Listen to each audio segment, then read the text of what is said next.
In the Harry Potter series, the character of Draco Malfoy is shown from the first book to be a spoilt brat and a bully. You'll soon find out that some wizarding families are better than others, Potter. You don't want to go making friends with the wrong sort.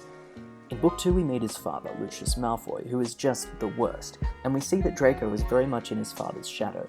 Book 6 delves more into this, with Draco's arc revolving around him being used as a pawn by his parents to kill Dumbledore, thus proving his commitment to the Death Eater cause. Contrary to the Draco we've seen in the other books, Draco is vulnerable and torn apart by conflict, and we see that given the choice, under pressure, Draco isn't loyal to his father or Voldemort. He's looking for a chance to tear away from the shadow of his parents, and he can't kill Dumbledore.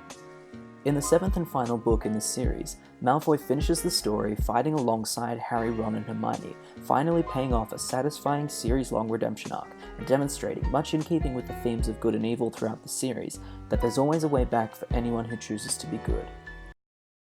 So that was a fucking lie.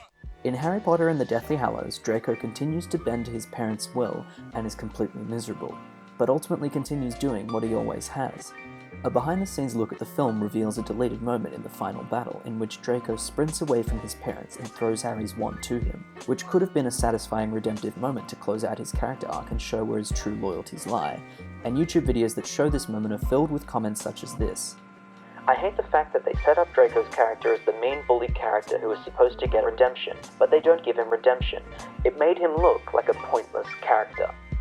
Endings are everything. Failing to pay off something in the last chapter that is treated as important to the audience through the previous entries in the series can render a whole element of the plot seemingly pointless.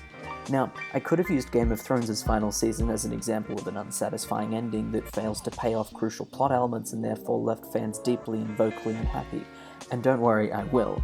But what I find especially interesting about the Harry Potter example is that Harry Potter and the Deathly Hallows is generally regarded as a great ending, a satisfying final chapter to a story that captivated a generation. However, just by failing to pay off one character's arc in the way it seemed set up to be, some fans consider the whole character of Draco Malfoy, at least in the Deathly Hallows, pointless. What was the point of showing his capability for redemption in the previous book if it wasn't to be paid off in the final chapter?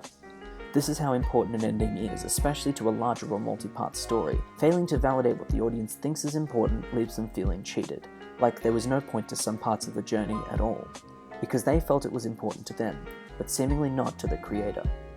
So that's what Harry Potter got wrong, but it sure left a lot of people satisfied, so what did it get right? Let's compare it with two other series endings, one which I would say got it right and one which I would say got it wrong. We'll talk about what they share and what they did differently. Let's look at Harry Potter and the Deathly Hallows Parts 1 and 2, Avengers Endgame, and Game of Thrones Season 8.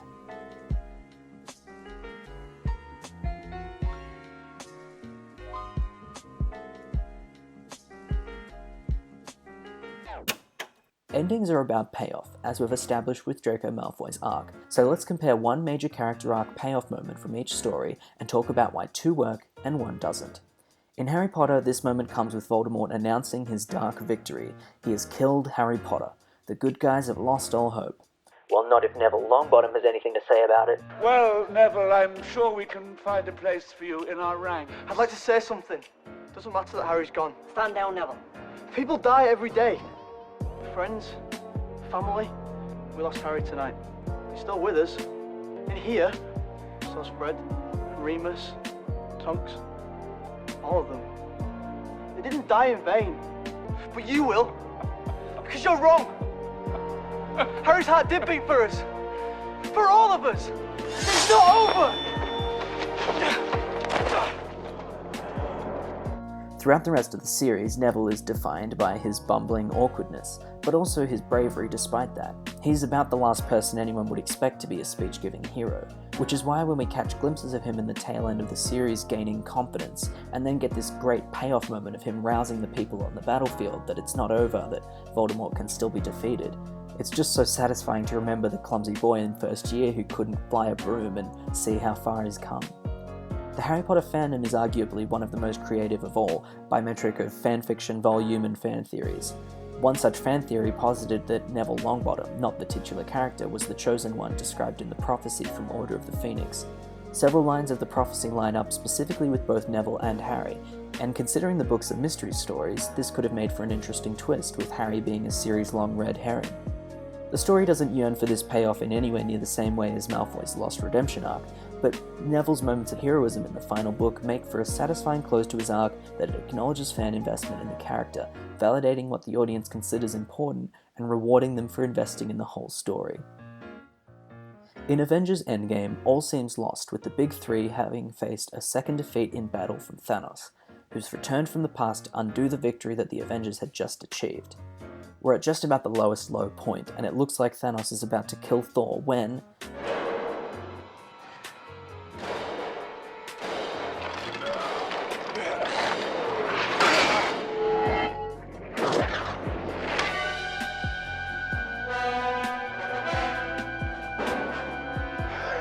I knew it. So why is this moment great?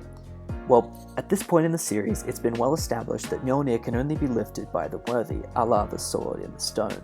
You are unworthy of these realms. You're unworthy of your title. You're unworthy. I now take from you your power. I hold it all, Father. Cast you out! Whosoever holds this hammer, if he be worthy, shall possess the power of Thor. This was demonstrated in the scene from Avengers Age of Ultron, in which all the Avengers try to lift the hammer, and the only one who comes close is Steve, who only manages to make it wiggle a teensy bit.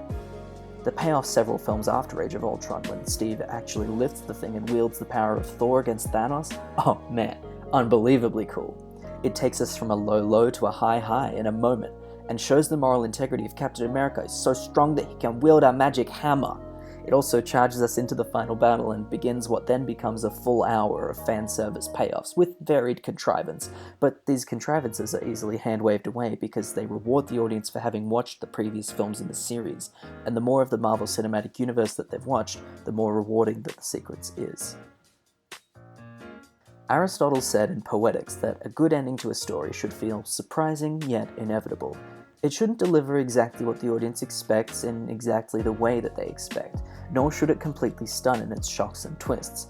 It should fall somewhere in between and deliver what is expected in an unexpected manner, or something unexpected that draws on established clues from throughout the previous entries in the story.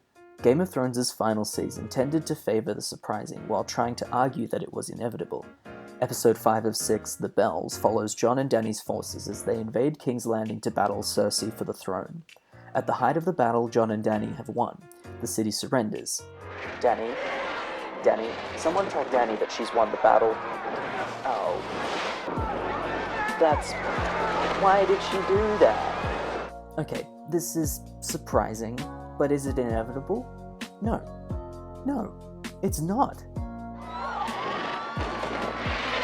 Even when you look back to season 1, when Khal Drogo gives the Golden Crown to Viserys and her reaction on watching her brother's head melted off. He was an old dragon. And he was a terrible brother, you know, so I don't think anyone out there was crying when Viserys died, but there is something kind of chilling about the way that Dany has responded to the death of her enemies. When she murdered the slavers of Astapor, sure no one but the slavers complained. After all, they were evil men. When she crucified hundreds of Myronese nobles, who could argue they were evil men? The Dothraki Khals she burned alive. They would have done worse to her. Everywhere she goes, evil men die, and we cheer her for it. You can't compare executing slavers and tyrants to burning a city of innocent citizens. There's no attempt at a gradual slide into immorality or a choice made under pressure that reveals her true nature. There's no pressure, the battle's won.